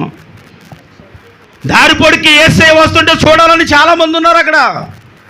ఈ త్రోవలో యేసయ్య వస్తున్నాడంట, ఆయన అద్భుతాలు చేస్తున్నాడు, చనిపోయిన వాళ్ళు లేపేస్తున్నాడు, ఓసకాల వాళ్ళు మామూలు చేతి చేస్తున్నాడంట, గుడ్డు వారికి కళ్ళు వస్తున్నాయంట, చెవిటి వారికి వినబడుతున్నాడు, మూగోరు మాట్లాడుతున్నారట, సమాధిలోంచి పిలిస్తే పరిగెట్టుకుని వస్తున్నారంట. ఈ కార్యాలన్నీ జరుగుతున్నాయంట. ఆ వ్యక్తి మన ద్వారాలో వస్తున్నాడంట. ఎక్కడి నుంచి వస్తున్నాడండి? మన శంకరుల తోటలో నుంచి వస్తున్నాడు. ఈ త్రోవలో నుంచి వస్తున్నాడంట అని అందరూ ఆసక్తితో అక్కడ ఉన్నారో లేదో నాకు తెలియదు, కానీ ఆసక్తితో జగ్గి ఉన్నాడు అక్కడ. కాబట్టి ఎలాగైనా చూడాలంటే ఆ జనంలో పొట్టున్న అయిపోయింది కాబట్టి ఎగిరెగిరి చూడాలి కాబట్టి, ఎగిరెగిరి చూస్తే ఎవడెవడికి ఎంటేస్తే పక్కన పడాలి కాబట్టి, అందులోని జగ్గి అంటే ఆ ప్రాంతానికి భయమైన వ్యక్తి అయినా. వడ్డీ వ్యాపారం కదండి. ఏడే నిలదీసేసి వసూలు చేసేసే రకం, గ్లాసులు రత్నం తాగేసే రకం అది. అలాంటి భయంకరమైన వ్యక్తి ఎవడో చూడడం చోటప్పుడు ఎవరికి గంటంటారు మొత్తం కింద పడిపోయి తొక్కేద్దాము, దరిద్రం వదిలిపోద్ది, అప్పులన్నీ కట్టక్కర్లేదు అనే రకం అనమాట అక్కడ. ఎందుకంటే వాడు సచ్చాడనుకోండి ఆ ప్రాంతానికి మనశ్శాంతి అవుతుంది. అంత భయంకరంగా రక్తం పీర్చేసేవాడంట అండి. ఏంటి మీ అమ్మాయికి పెళ్ళి ఎంత కావాలి? 2 లక్షలు కావాలా, తీసుకో. 2 లక్షలు ఎంత కావాలి? 6 లక్షలు వడ్డీ, 8 లక్షలు ఇచ్చే. బాబాయ్ తప్పదు, ఆడపిల్లకి పెళ్లి చేయాలి, ఏం చేస్తాం? అలా అప్పులు చేసేసి ఉన్నారు అక్కడ. అలాంటి ఊపులో ఉన్నప్పుడు యేసుక్రీస్తు ప్రభువుని చూడాలని వాళ్ళ మధ్యలోకి వెళ్ళడానికి ఏం చేస్తారమ్మా? ఇదే ఊపురా, ఇది అంటారు దుమ్ము కేసులో పోద్ది కదా. అలా కింద పడుకోబెట్టి తొక్కేస్తే చచ్చిపోతాడు. చచ్చిపోతే ఇంక మనం అప్పు కట్టక్కర్లేదు. మన ఈ 2 లక్షలే కాదు, అదొక 6 లక్షలు, 8 లక్షల రూపాయలు. ఇంకోటి ఏంటంటే ఆడి దగ్గర మనం ఉన్న చేలన్నీ పెట్టేసాము, ఇవన్నీ పోని, ఆస్తులన్నీ పోని, వీడు చచ్చిపోతే మన కొంపలో మనం ఉండొచ్చు అనే ఆలోచనతో చాలామంది ఉన్నారు అక్కడ. ఒకవేళ అలాంటి టైంలో వెళ్ళాడు అనుకోండి, జగ్గని నిజంగా కింద పెట్టి తొక్కేస్తారు వాళ్ళు. అలాంటి వ్యక్తి ఇంక వీళ్ళ దగ్గరికి వెళ్ళకూడదని చెట్టెక్కి కూర్చున్నాడంట. చెట్టెక్కి కూర్చొని చూస్తూ ఉంటే యేసుక్రీస్తు ప్రభు వీళ్ళందరినీ మానేసి చెట్టెక్కి నోరు దగ్గరికి వెళ్ళాడు. ఆమె చెప్పాలి, ఎందుకు పోయాడు? ఎందుకు వెళ్ళాడు సార్? ఆయనలో ఏముందంటే ఒక ఆసక్తి ఉంది. వడ్డీ వ్యాపార దగ్గర ఉందండి. అసలు అలాంటి వ్యక్తికి ఆసక్తి ఏంటండి? క్రైస్తవులుగా మనకే ఉండలేదు ఆసక్తి దేవుడి పనులనే. ఎందుకు పనికిరానాడు, అసలు దేవుడు అంటే ఇష్టం లేనాడు, ఆసక్తి ఉంది యేసయ్యని చూడాలని పరిగెత్తుకొని వచ్చాడు. మేడి చెట్టుకి చూస్తూ ఉంటుంటే వీళ్ళ అందరినీ వదిలి ఆయన దగ్గరికి వెళ్తే అంతేలే, డబ్బు ఉన్న వాళ్ళ దగ్గరికి వెళ్తారు. ఎవరు? ఆ ఊరు ప్రజలండి. అంతేలే, డబ్బులు ఉన్న వాళ్ళ దగ్గరికి వెళ్తారండి, మరి పెద్దోళ్ళు కదా అని యేసుక్రీస్తు ప్రభు నా చుట్టుపక్కల వాళ్ళందరూ సొరిగేసుకుంటున్నారు. ఎందుకు వెళ్ళాడో తర్వాత తెలుస్తుంది మనకి. వెళ్ళిన తర్వాత ఏం చేశాడయ్యా అంటే, బాబు చెట్టు దిగిరా నాన్న అని పిలిచాడు. చెట్టు దిగి వచ్చాడు, మన ఇంటికి వెళ్దాం అన్నాడు. అక్కడ నాలాంటి నీలాంటి చాలామంది ఉన్నారండి అక్కడ. వాళ్ళంతా ఏం చేస్తున్నారంటే సొనుక్కుంటూ వెళ్ళండి అలాంటి వాళ్ళు ఇంటికి వెళ్తారని తిట్టుకుంటున్నారు. వాళ్ళ ఇంటికి తీసుకెళ్ళి, నేడే నీ ఇంటికి ఏమొచ్చింది? ఎప్పుడు వచ్చింది? ఆసక్తితో ఉన్నప్పుడు వచ్చింది. యేసుక్రీస్తు ప్రభు ఆ ఇంట్లో అడుగు పెట్టగానే తన హృదయమే మారిపోయింది. ఆమె చెప్పాలి హల్లెలూయా. తన హృదయం మారిపోయింది. బయటకు వచ్చి అన్నాడు, ఈరోజు నుంచి ఎవడ దగ్గర ఎంత తీసుకున్న తిరిగి నేను 300 ఇచ్చాను నేను. ఆమె చెప్పాలి హల్లెలూయా. అప్పుడు అనుకున్నారు ఆ ఊరు ప్రజలు, బాబా యేసు బాబా ఇంటికి వెళ్ళి మంచి పని చేసాడండి, మా అప్ప అంతా తీరిపోయిందండి. అందుకెళ్ళాడు అక్కడికి. వాడు పాపని తెలిసి వాడు పాపము నుంచి విడిపించడానికి, వాడుకున్న భయంకరమైన మైండ్ నుంచి విడిపించడానికి యేసుక్రీస్తు ప్రభు ఆ ఇంటికి వెళ్ళాడు. ఆ ఇంటికి వెళ్ళిన తర్వాత నీతో ఈ రాత్రి మీ ఇంట్లో నేను ఉంటున్నాను రా అని పిలిచి తీసుకెళ్ళి ఆ ఇంటికి రక్షణ ఇచ్చేసాడు. దేవునికి స్తోత్రం చెప్పాలి. యేసయ్య వెళ్ళాడు కాబట్టే కదండి రక్షణ వచ్చింది. వెళ్ళకపోతేనో ఈరోజు ఆయన బిడ్డలుగా పిలువబడుతున్న మీరు కూడా ఇంతేనండి. దేవుని సువార్తను అన్యులింటికి మోసుకుపోవాలి. తెలిసిన మీరే మూర్ఖత్వంగా ఉండిపోయి నాకు తెలియదని అనుకుంటే జ్యోతులు ప్రకాశించినట్లుగా మనం ప్రకాశించలేము. ఆమేన్ హల్లెలూయా. అలా ప్రకాశించాలంటే ఏం చేయాలంటే దేవుడిని మనము మోసుకొని వెళ్ళి ఏం చేయాలి? మోసుకెళ్ళడానికి ప్రభు కనపడ్డు కదండి. సంకన వేసుకెళ్దామన్నా కనపడ్డండి, భుజాన్ని వేసుకున్నా కనపడ్డండి. ఇదిగోండి ఇక్కడ యేసుక్రీస్తు ప్రభు. ఆమేన్ చెప్పాలి హల్లెలూయా. ఇది మన ఇక్కడుండి మనం వెళ్ళిపోతే యేసుక్రీస్తు ప్రభు వాళ్ళతో మాట్లాడతారు. నువ్వు నేను మాట్లాడవసరంలే. ఆమేన్ చెప్పండి హల్లెలూయా. వారితో వాడు మాట్లాడతాడు కాబట్టి వెంటనే వారి హృదయాలు ఏమైనాయంట, బాబు మాకు ఏమొద్దండి, ఇప్పుడు వరకు లోకంలో తిరిగానండి, నిజం అనుకున్నానండి, అసత్యంలో వెళ్ళిపోయానండి, సత్యవిధి అనుకున్నానండి, ఈరోజు నేను బాప్తిసం పొందుతున్నానని ఎంతమంది చెప్పిన మాటను నేను విన్నాను. ఆమె చెప్పాలి హల్లెలూయా. ఎందుకయ్యా ఈ మాట వారు పలుకుతున్నారంటే వారు వెలిగింపబడి ఆరిపోకుండానట్లు వారు పక్కవారిని కూడా వెలిగించారు. ఆమె చెప్పాలి హల్లెలూయా. వెలిగించబడిన నీవే నీ ఇంటికే ఒక వెలిగే ఉండి ఇంకా నీ జీవితం కరిగిపోయి ఆరిపోతే ఇంకేముంది? వెలిగించాలి. ఎవరిని వెలిగించాలి? వెలిగించాలంటే అర్థం ఏంటి? అక్కడ ఆరిపోయి ఉన్నాయి, పాడైపోయిన జీవితాలు ఉన్నాయి, దేవుని తెలియని బిడ్డలు ఉన్నారు, దేవుని ఎరుగుని ప్రజలు ఉన్నారు. వారికి ఎలా దేవుని మాటను ప్రకటింపబడుతుందండి? యోనా, నినేవే పట్టణానికి వెళ్ళు, నా మాటలు తెలియజేయి, ఆ ప్రాంతాన్ని నేను పాడు చేయబోతున్నాను అన్నాడు. ఆ పట్టణంలో ఉన్న రాజు చిన్నవాడేం కాదండి, చాలా భయంకరమైన వ్యక్తి వాడు. వాడి దగ్గరికి వెళ్ళి నీ పట్టణం నాశైపోతుందంటే ఎవడన్నా ఊరుకుంటాడు, నీ రాజ్యం పాడైపోతుందంటే రాజ్య పరిపాలన నాయకుడు వాడు. ఏసేండి ముందు యోనాని అంటాడు. భయం. దేవుని మాటను దేవుడు ప్రకటించమంటే దేవుడి కార్యాలన్నీ చూశాడు యోనా అండి. దానియేలు గ్రంథం ఎక్కడుంది? క్షమించాలి, యోనా గ్రంథం ఎక్కడుందండి? మోషే కంటే, దావీదు కంటే, వీరందరికంటే వెనకాల వీరందరినీ చూసినవాడే యోనా. కానీ యోనాలో అప్పటికప్పుడు ఏమి లేదయ్యా అంటే దేవుడు వాళ్ళతో మాట్లాడతాడని అనుకోలేకపోయాడు యోనా. అమ్మో, ఆడి దగ్గరికి వెళ్ళి దేవుడు సువార్త ప్రకటించడం, ఆ ఊరు నాశనం, ఆ రాజు దగ్గరికి వెళ్ళి నీ రాజ్యం నాశనం అయిపోతుందంటే ఎవడు ఊరుకుంటాడండి? అలాగని ప్రయాణం చేయలేక, రాజుకు సువార్త చేయలేక, ఆ ప్రాంతం నాశనం అయిపోతుందని చెప్పలేక పారిపోవడం మొదలెట్టాడు. చూసారా? వెలిగించిన నీ జీవితం ఏమైంది ఇప్పుడు? వెళ్ళిపోయి దాక్కుని ఎక్కడంట, ఆ షిప్కి బాగా అడుగు భాగానికి వెళ్ళి శుభ్రంగా పడుకున్నాడంట. పెద్ద ఉపద్రవం వచ్చింది, ఊగిపోతుంది పడవంతా. అందరూ ఏం చేస్తున్నారంటే అండి, వాళ్ళు ఒంటి మీద ఉన్న వస్త్రాలు తప్పించి ఉన్నవన్నీ తీసి పాడేస్తున్నారు. ఎందుకని? ఒకవేళ బరువు తగ్గితే మనం బ్రతుకుతామని ఆశ అండి. వాళ్ళు తెచ్చుకున్న ఆహారాలు, ఆ ఉన్నవన్నీ సూట్ కేసులు, బ్యాగులు అన్నీ కరేసేస్తున్నారు. ఈయన గారు ఎక్కడ ఉన్నాడంటే అడుగు బాగా హ్యాపీగా పడుకున్నాడు, ఇంకెవరు చూడలే. అప్పుడు వాడు వచ్చండి, ఓరి నిద్రపోతా లే, ప్రార్థించు, ఈ భయంకరమైన ఈ ఉపద్రవానికి కారణం ఎవడో తెలియట్లేదు. ఇంకెవడు బాబు ఈయన? ఎంత ఈజీగా ఒప్పేసుకున్నావా? మనిషి ఎలా ఒప్పేసుకుంటే దేవుడు ఎంత బాగా మనల్ని క్షమించేస్తాడు తెలుసా అండి? ఒప్పేసుకుని ఏం చేశాడు? మీరేమి పాడేవద్దు, నన్ను వాడేయండి అందులో. వెంటనే ఎత్తి అందులో వాడేస్తే ఎక్కడికి వచ్చాడండి? ఒడ్డుకు వచ్చాడు. ఎందుకంటే వాడిని ఏమి తినేలేదు, మింగలేదు. ఒక శాప కడుపుకి, అంటే శాపకు ఆజ్ఞాపించడం రాయబడి ఉంది అందులో. ఆజ్ఞాపిస్తే అది తీసుకుని పట్టుకొచ్చి 3 రోజుల తర్వాత ఒడ్డుని పెట్టింది. అప్పుడు బాబు నువ్వేది చెబితే అదే చేస్తానయ్యా అని అప్పుడు ఆ పట్టణం బయలుదేరి దేవుడు సువార్త ప్రకటిస్తుంటే రాజు వస్త్రాలు చింపేసుకుని బూడిద రాసేసుకుని సింహాసనం దిగి వచ్చేసి ఆ ఊరు ప్రజల అంటే ఆ దేశానికి ఉన్న ఆ ప్రజలందరికీ ఒక సువార్త ప్రకటించాడు. అందరూ ఉపవాసం ఉండండి. మరి ముందు ఏం చేస్తావు అంటే భయం. అంటే నా మాట వాడు వినడేమో, నీ మాట ఎక్కడ వింటాడండి? మాట్లాడేదేమో దేవుడు కదా, ఆయన కదా మాట్లాడతాడు, ఆయన మాటలు కదా రాజుకు వినపడాలి. నీ దేశం అంతా నాశనం అయిపోతా ఉంది అంటున్నాడు. 40 రోజుల జాగ్రత్త చూసుకో. ఎన్నాళ్ళ నుంచి లేని ధైర్యం అప్పుడు వచ్చేసిందంటే అప్పుడు 3 రోజుల తర్వాత కష్టం పడితేనే కానీ యోనాకి అసలు దేవుడు అంటే ఏంటో తెలియలేదండి. అప్పుడప్పుడు మనం ఇలాగే ఉంటుంటాం, కొన్ని సమస్యలు నొక్కుబడిపోతేనే కానీ మనకు కూడా తెలీదు. ఆ సమస్య వచ్చిన తర్వాత బాబు తప్పదండి, నేను ఖచ్చితంగా నేను వెళ్తానండి, దేవుడికి పరిచయం చేస్తానండి అని చెప్పి వచ్చి పరిచయం చేసి, అంటే దేవుడిని పరిచయం చేయటమే ఇంకా దేశానికి వచ్చాడు. దేవాది దేవుడు యెహోవా పట్టణం నాశనం చేస్తున్నాడు జాగ్రత్త అంటే వస్త్రాలు చింపేసుకుని చిన్న పిల్లల సైతమును ఏమీ తినకుండా కన్నీళ్ళు విడిచి ప్రార్థన చేస్తే ఆ ప్రార్థన దేవుడు వినేసి ఏం చేశాడంటే అండి, అసలు ఆ దేశం మీదకి రావాల్సిన శాపం అంతా తీసేసాడు. యోనాకు కోపం వచ్చేస్తుంది. అందుకే మరి చెప్పాను నేను, అసలు అంతగా దేశానికి కూడా వెళ్ళాను, నన్ను పారిపోతుంటే ఊరుకున్నాను. ఇప్పుడు అందరూ ఏమంటారు? పలానా యోనా వచ్చాడు, దేశం పాడైపోతుందన్నాడు. అవ్వలేదు, ఇప్పుడు పాడవలేదని ఏడుతున్నాడండి ఈయన.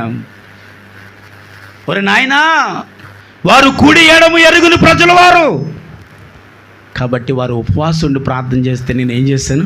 ఆ శాపాన్ని ఆ మనిషి పలుపుడు. హల్లెలూయా. వారికి ఉన్న శాపాన్ని తీయటానికి వారు చేసింది ఏంటంటే ఉపవాసముతో ప్రార్థన. ఉపవాసం ఉన్నారు, కన్నీరు విడిచారు, ప్రార్థన చేశారు, వస్త్రాలు చింపేసుకున్నారు, బూడిద రాసేసుకున్నారు. అంటే దానికి అర్థం ఏంటంటే తగ్గింపులోనికి వచ్చేసారు వారు. ఒక్కొక్కసారి ఫోన్లన్నీ సైలెంట్లో ఉండాలి, అస్సలు వినపడకూడదు నాకు. ఏమంటున్నాను నేను? కొన్ని విషయాలలో మనం ఇలాగే ఉంటామండి. మనలో ఏముండదు? తగ్గింపు ఉండదు. రాజుకి తగ్గింపు వచ్చిందండి. వస్త్రాలు చెప్పుకున్నాడు, బూడిద రాసుకున్నాడు. దానికి అర్థం అదే, తగ్గింపు. మనిషి జీవితంలో తగ్గింపు ఉండాలి. ఆ తగ్గింపు ఉన్నప్పుడు దేవుడే పశ్చాత్తాపడ్డాడంట. అంటే నీ జీవితంలో పశ్చాత్తాపం ఉండాలి. దావీదు పశ్చాత్తాపడ్డాడు చేసిన తప్పుకి. పశ్చాత్తాపంతో ఏడుస్తూ 51వ కీర్తన రాసేస్తూ, బాబోయ్ నన్ను క్షమించు ప్రభా, నా పాపాన్ని క్షమించి హోమం కంటే తెల్లగా కడిగే. ఓయ్ బాబోయ్, ఏం ప్రార్థన చేస్తున్నారండి దావీదు గారు. మనిషి జీవితంలో పాపము చేశాను, నేను తప్పు చేశాను అని తెలిసినప్పుడు పశ్చాత్తాపంతో తాను తగ్గించుకున్నవాడైతేనే తను హెచ్చిస్తాడండి దేవుడు. స్తోత్రం చెప్తామా? ఏం చేస్తాడు దేవుడు? తాను హెచ్చించగలడు. నువ్వు తగ్గించుకోవాలి ముందు దేవుని ఎదుట. కోపగించేసిన యోనా కూడా అర్థం చేసుకోవడానికి అప్పుడు ప్రయత్నం చేశాడు. ముందు కోపం వచ్చేసింది కదా, ఎందుకు అహంకారం వచ్చేసింది. ఓయ్ నువ్వు చెప్పిన పని చేయలేదయ్యా. కానీ యోనా అక్కడికి వెళ్ళి ఈ దేశమంతా నశించిపోతుంది అని ఒకవేళ చెప్పకపోతే ఆ ప్రజలు ఉపవాసం ఉండి ప్రార్థన చేసేవారు కాదు. అప్పుడు ఆ పట్టణం అంతా నాశనం అయిపోయిండేది. దేవుడి హెచ్చరిక అదంతే. ఇంకా ఆ యోనా ఆ మాట చెప్పాడు కాబట్టి అండి, వాళ్ళు ఉపవాసం ఉన్నారు కాబట్టి, వాళ్ళు ప్రార్థన చేశారు కాబట్టి ఆ దేశం అంతటికి దేవుడి సమృద్ధి అంటే ఆయన కృప నిరంతరము దాని మీద నిలిపాడంట. స్తోత్రం చెప్పాలి. హల్లెలూయా. అంటే మన జీవితాల్లో కొన్ని ఇలాంటి విషయాలు జరుగుతూ ఉంటాయి. అప్పుడు మనం కూడా మన జీవితంలో తాను తగ్గించుకున్నవాడే గొప్పవాడు. తగ్గించుకోవాలి, హెచ్చించబడాలి. అంటే దేవుడి దృష్టిలో, మనుషుల దృష్టిలో హెచ్చించబడకూడదు. ఎప్పుడు మనం ఏం చేయకూడదండి? ఒక మనిషి నిన్ను పొగిడాడనో, ఒక మనిషి నిన్ను హెచ్చించాడనో ఎప్పుడు తాను తగ్గించుకున్నవాడే దేవుని దృష్టిలో హెచ్చించబడతాడు. ఆమేన్ చెప్పాలి అండి. తగ్గించుకోవటం అంటే ఏంటండి? తగ్గించుకోవటం అంటే ఏంటి? ప్రతి విషయంలో దీన మనసు గలవారు ధన్యులు, వారు పరలోకమునకు వారసులు అంటే వాళ్ళు. దీన మనసు ఉండాలంటే క్రైస్తవులకే. దీన మనసు అంటే ఏంటండి? తగ్గించుకోవడం వెళ్ళండి. ఒక ఉదాహరణ చెప్పండి.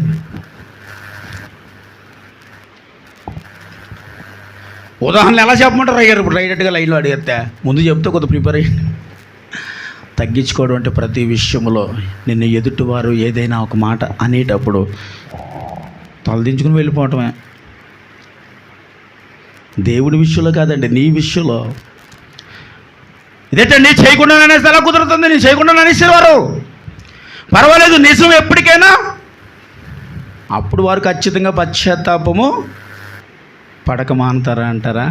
అర్రే తప్పు చేసాను, అర్రే అనవసరంగా మాట అనేసాను, దాన్ని ఏమంటాం అప్పుడు వారిని దగ్గరికి వచ్చి క్షమాపణ అడిగితే అబ్బాయి అదేం లేదమ్మా అని అసలు పట్టించుకోలేదు, ఎప్పుడు మర్చిపోయినా.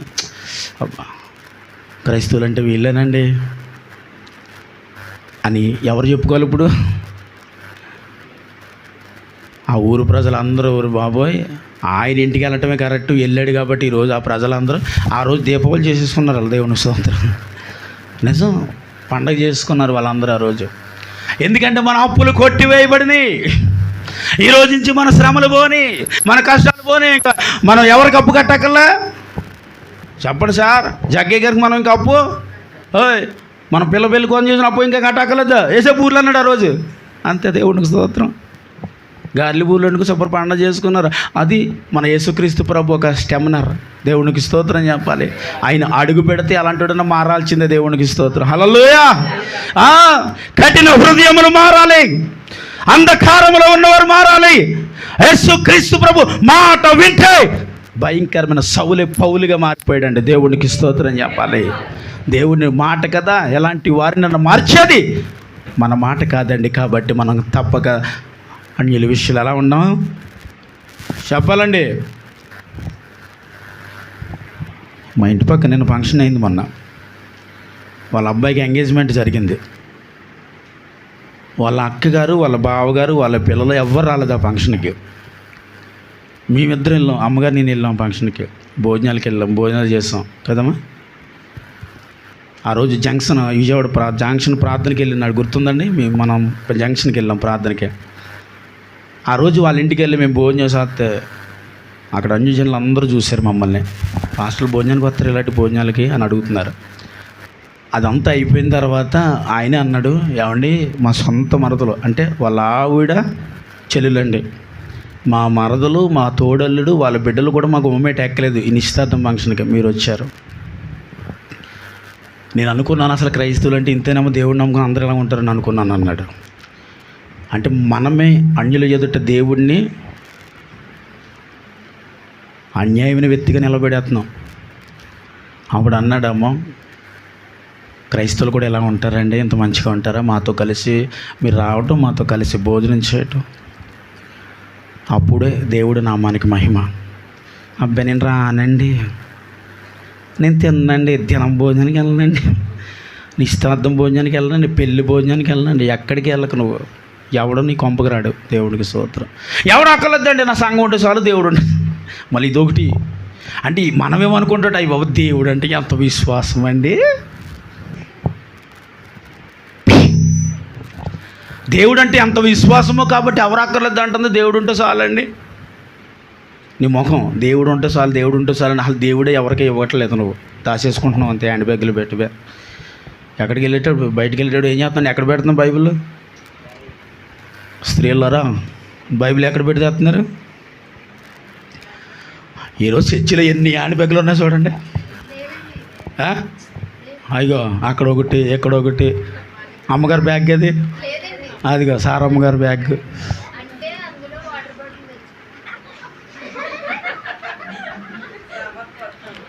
అంటే ఒకప్పుడు క్రైస్తవులు బైబిల్ ఇలా పెట్టుకుని వెళ్ళేవారంట. ఇప్పుడు మీరు ఎలా వస్తున్నారు? ఒకసారి చెప్పినట్టునండి, మన చర్చికి ప్రసాద్ గారు వస్తారని చెప్పాను కదా, ఎక్కడ పెట్టుకుని వస్తాడు బైబిల్? ఇదేంటండి బైబిల్ లేకుండా పేదరికి వస్తాడు, అయ్యో ఉందయ్య గారు నవ్వు వచ్చేద్దండి. సడ్డిస్తాడు, లోపల ఉంటుంది బైబిల్. సినిమాకి వచ్చినప్పుడు వస్తాడు, పౌడర్ రాస్తాడు, అన్నీ రాస్తాడు, తల దూతాడు, చక్కగా వస్తాడు. చర్చి దగ్గరికి వచ్చాక ఎత్తుతాడు షర్టు, బైబిల్ తీసి ఎదరెడతాడు. ప్రార్థన అయ్యేదాకా ఉంటుంది. ప్రార్థన అయిన తర్వాత వెళ్ళేటప్పుడు ఇది చివరి దాకా ఇలా పెట్టుకుంటాడు. మహానుభావుడు రేపు వస్తాడండి, ఇలా పెట్టుకుంటాడండి బైబిల్. మనకు అనిపిస్తాను అడుగుతూ ఉంటుంటే ఎంత ఉందా తన దేవుడిని అందరికీ చూపించేస్తున్నాడు. అటు చూస్తాడు, ఇటు చూస్తాడు, ఇటు చూస్తాడు. మన సంఘ బిడ్డలు ఎవరు లేరు, లోనికి వెళ్ళేస్తాడు. తర్వాత మామూలుగా ఇంటికి వెళ్ళిపోయి అలా ఆవిడ కూడా కనిపించినప్పుడు అండి డైరెక్ట్గా లోనికి ఎక్కడికి వెళ్ళి వచ్చాం అంటుంది. అక్కడికి వెళ్ళదు, ఎక్కడికి వచ్చాను. లోనికి వెళ్ళిపోయి దుండెత్తేసి దుండు కింద పెట్టేసి మళ్ళీ అది ఎప్పుడో పేదనికి వచ్చే వరకు తీయడండి. ఈ లోపల దుండు కొంపు అంతా దానికి వస్తుంది. మనం దేవుడిని ఎక్కడ మోయాలి ఇప్పుడు? చెప్పాలంటే భుజం మీద పెట్టుకుని రావాలండి. పెట్టుకుంటున్నారా? మన సువార్త ఇదేనండి. ఏం చేద్దాం? బైబిల్ ఎక్కడ పెట్టుకొద్దాం? ఈ మధ్యన మీరు కూడా హ్యాండ్ బ్యాగ్లో వేస్తున్నారంటే. ఆడవాళ్ళకి అసలు హ్యాండ్ బ్యాగులు అంటే మగవాళ్ళకి హ్యాండ్ బ్యాగులు ఎవడిచ్చాడండి ఇప్పుడు కొత్తగా? మీరు కూడా దాచేస్తున్నారు. దేవుడిని పరిచయం చేయండి అలాంటి మహానుభావుడికి. అడుగో మన మధ్య ఉన్నాడు, ఇప్పుడిప్పుడే తెలుసుకుంటున్నాడు ప్రభు కొరకు. తెలియచేయండి. హల్లెలూయా. ఏం చేద్దాం? బైబిల్ ఎలా కట్టుకొద్దాం ఈసారి నుంచి? బైబిల్ ఎందుకండి, ఈ మధ్యలో ఇది ఒకటి ఉందండి. ఏముంది ఇందులో? ఏముంది? బైబిల్ ఇందులోనే ఉందండి. అంత బైబిల్ అంతా అంటే ఏదో పని మీద వచ్చేస్తున్నానండి, ఆ పని చూసుకుని మందిరానికి వచ్చేస్తున్నానండి. అంటే నువ్వు ఏదో పని ఉండి దేవుడు మందిరానికి వస్తున్నావు తప్ప. అంటే మిమ్మల్ని కాదు బిడ్డలారా, మీరు అలాంటి వాళ్ళు ఏం కాదు. దేవునికి స్తోత్రం. ఇలాంటి వాళ్ళు ఉన్నారు, వీడియో చూస్తారు కాబట్టి చెప్తున్నాను నేను. మిమ్మల్ని కాదు, మీరు అలాంటి వాళ్ళు కాదు, మీరు మంచి వాళ్ళు. హల్లెలూయా. మీరు మంచి వాళ్ళు. బైబిల్లో హ్యాండ్ బ్యాగులు ఆడతారు తప్ప అలాంటిది ఏమి ఉండదు. ఏమండి? అంటే ఏదో పని మీద మార్కెట్కి వెళ్ళమన్నదండి. మార్కెట్కి వెళ్తూ ఇలా వచ్చి కనిపించి 2 నిమిషాల సన్నిధిలో ప్రార్థన చేసి వెళ్ళిపోదాని వచ్చానండి. మీకు కొత్తగా నాకు పాత ఇవన్నీ అనుభవించి నేను ఏడ్చేస్తూ ఉంటాను. ఒక్కోసారి బాధ అనిపించేది. అంటే పని ఉండి వస్తేనే దేవుడి మందిరానికి వస్తారని కొంతమంది. అసలు మనం పని కట్టుకుని వెళ్ళే స్థలం ఏదైనా ఉందంటే దేవుడు ఆలయం కదా. 6 దినములు కష్టపడి 7వ దినాన్ని దేవుని సన్నిధిలో ఉండని ఆయన అంటుంటే మనం ఏం చేస్తున్నాం? ఈరోజు ఎవరు గడియారాలో వాచ్లు టైంలు చూసుకోకండి. 40 రోజులు ముగింపు ఇవ్వాలా. దేవునికి స్తోత్రం. హల్లెలూయా. ఏమ్మా 40వ రోజు అంటే మీకు ఏమైనా ఆకలి కార్యక్రమాలు ఏమైనా ఉన్నాయేమో అని. ఏం లేదు కదండి. దేవునికి స్తోత్రం. హల్లెలూయా. అంటే ఇప్పుడు మనం ఎక్కడ బైబిల్ తీసుకెళ్ళాలి ఇప్పుడు చెప్పండి. అది అలా చూపించాలి. చూపించలేమండి మీరు బైబిల్ ఇక్కడ పెట్టుకుని రేపటి నుంచి దేవుడి మందిరానికి అంటే ఊరి చివరి నుంచి ఏమో మందిరం దగ్గరికి వచ్చేదాకా హ్యాండ్ బ్యాగులు పెట్టి అప్పటికప్పుడు తీసేట్టు రావద్దు. అలా మాత్రం చేద్దామా మరి అమ్మ, నీ హ్యాండ్ బ్యాగ్ సూపరు.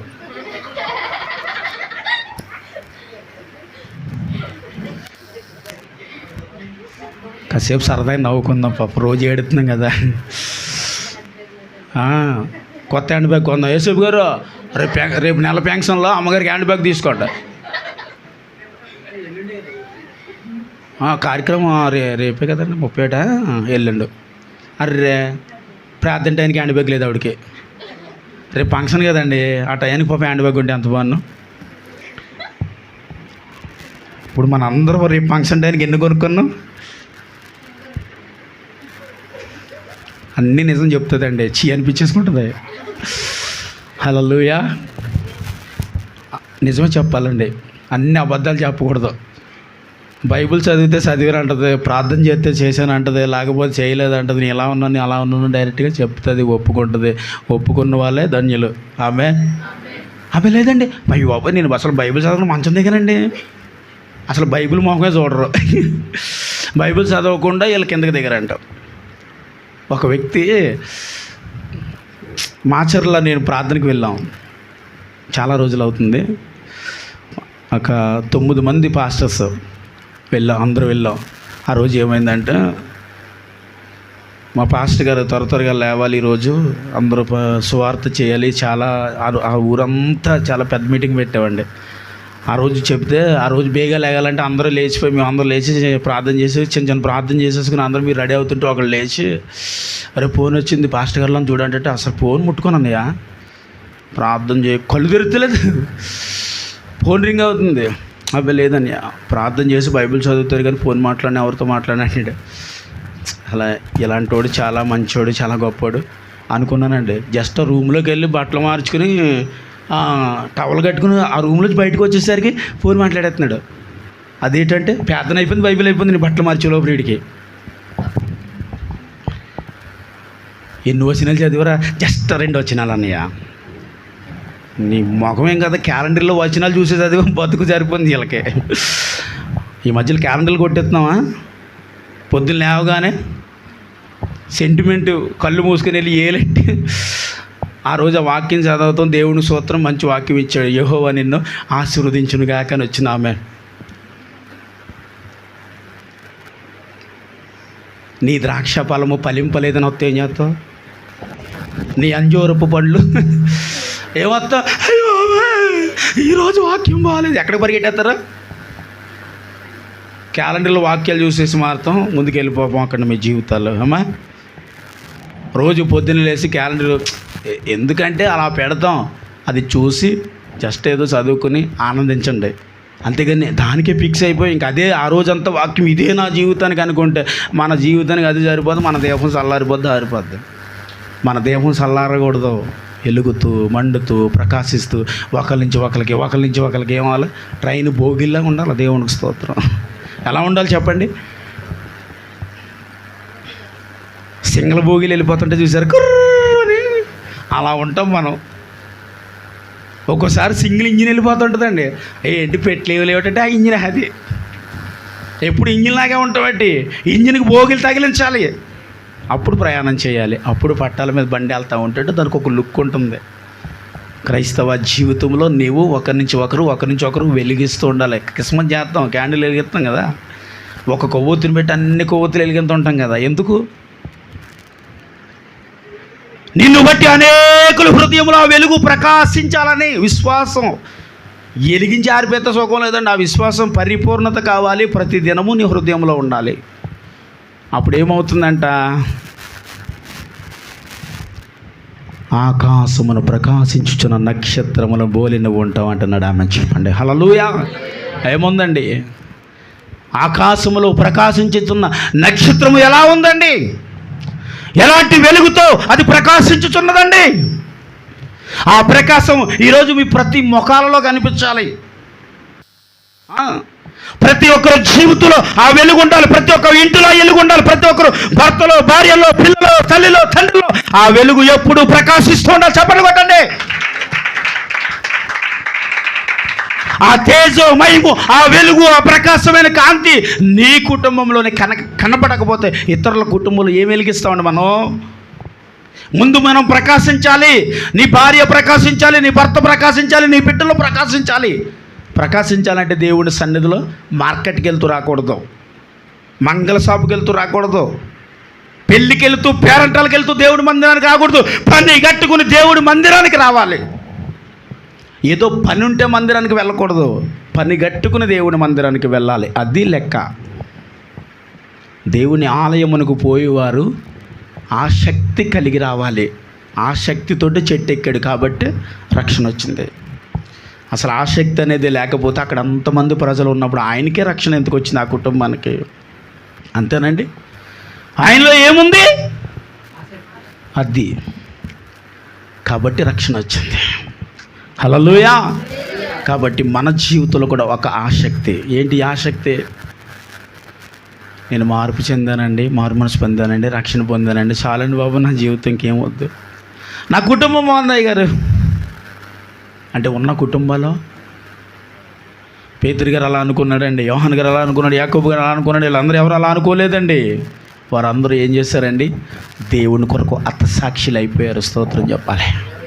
దేవుని కొరకు ఏం చేయబడ్డారండి? అత్తసాక్షులు. ప్రాణం పెట్టారు. నువ్వు ప్రాణం ఏం పెట్టొద్దు, దేవుడి కొరకు నువ్వు ప్రాణం పెట్టొద్దు. సువార్త చేయి, దేవుడి మాటలు తెలియచేయి, యేసుక్రీస్తు ప్రభువుని ఒక ఇంటికి తీసుకెళ్ళు. ఆ ఇంటిలో నువ్వు దేవుడిని వారికి అప్పగించి వచ్చే అంతే.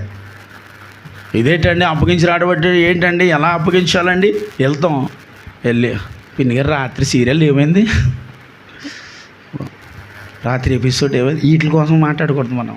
వీటి కోసం ఎందుకంటే వాటి కోసం మనం మాట్లాడతాం. దేనికోసం మాట్లాడాలి? నిజమండి, కొంతమంది గోలిస్తే పనికిరైన మాట్లాడుతుంటారు కానీ దేవుడి మాట ఒకటి రాదు. మళ్ళీ ఎవరయ్యా వీళ్ళు క్రైస్తవులు? ఇందులో క్రైస్తవులు 2-3 ఉంటారు, అంజులు 4-5 ఉంటారు. ఎందుకు? వాళ్ళు చేసిన సువార్త వీళ్ళని వచ్చేస్తారు. ఆ సువార్త ఏంటంటే మా ఆయన ఏం కొన్నాడు తెలుసా? తాడు కొన్నాడు. విన్నదే వచ్చి చెప్పాలి, అది సువార్త. వాళ్ళు చేసిన సువార్త ఈయనొచ్చి నువ్వు నీ బతుకు చేయడా అన్నాళ్ళు చూసిన ఏం కొనలేదు. నిన్న వాక్యం విన్నా, నువ్వు ఏదైనా చేస్తావయ్యా, దెబ్బకు తాడుకొని కుదిచేస్తాడు అంతే. దేవునికి స్తోత్రం. హల్లెలూయా. నిజమండి బాబు. కొంతమందిని మనకు పొడగటం రాక దాన్ని ఏమంటా పొగుడుతూనే, అది రాక కొన్ని జీవితాలు బాగో పొగుడుకోవాలి. భార్య భర్తలు ఒకరికొకరు ఏం చేయాలి? పొగుడుకోవాలండి. ఇంట్లో ఉన్నప్పుడు పొగుడుకోకపోతే వాళ్ళ జీవితం హ్యాపీగా ఉండదు. పొగుడుకోవడం అంటే మనం బయటికి వెళ్తుంటాం కదండి, వెళ్ళినప్పుడు అక్కడ ఎవరన్నా చూసినప్పుడు ఆవిడకంటే నువ్వే బాగున్నావు అని చెప్పాలి. తెలుసుకోండి సార్, తెలుసుకోండి బాబు. యేసోబు గారు నిన్న ఎవరినో బాగున్నారంటారు మీరు. ఎవరినన్నారు? శ్యామల.